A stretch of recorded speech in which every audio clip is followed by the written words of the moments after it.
अस्सलामुअलैकुम नाजरीन, स्वागत है आपका आसमास किचन में। तो आज हमारे किचन में बनने वाला है बहुत ही कम टाइम में तैयार होने वाला हेल्दी और टेस्टी नाश्ता, सूजी और साबूदाने का डोसा। तो यहाँ पर हमने आधा कप सूजी ली है, इसी में हम डालेंगे आधा कप दही। ये आधा कप दही डाल देते हैं, अच्छी तरह से मिक्स करेंगे। हम ना ज्यादा पतला रखेंगे ना ज्यादा गाढ़ा रखेंगे।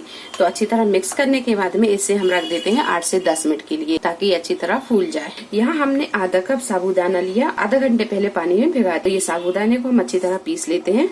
थोड़ा सा डालेंगे इसमें पानी और इसका हम फाइन पेस्ट बनाकर तैयार कर लेंगे। अब इसमें डालेंगे हम ये साबूदाने। तो साबूदानों को हमने अच्छी तरह पीस लिया है।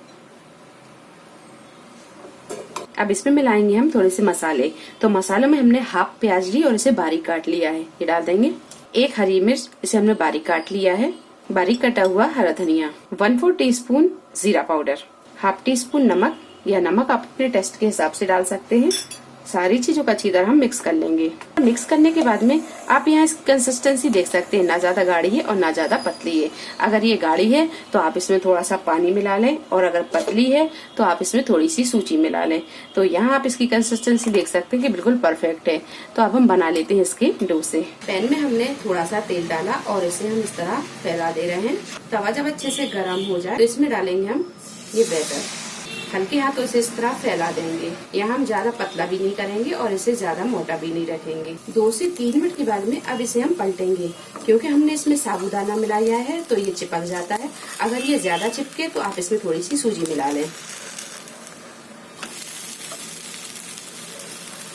डोसा जब दोनों साइड से अच्छी तरह सिक जाए, ये देखिए इस साइड से भी अच्छी तरह सिक गया है और ये दूसरी साइड से भी अच्छी तरह सिक गया है। अब इसे हम निकाल लेंगे और इसी तरह सारे डोसों को बनाकर हम तैयार कर लेंगे।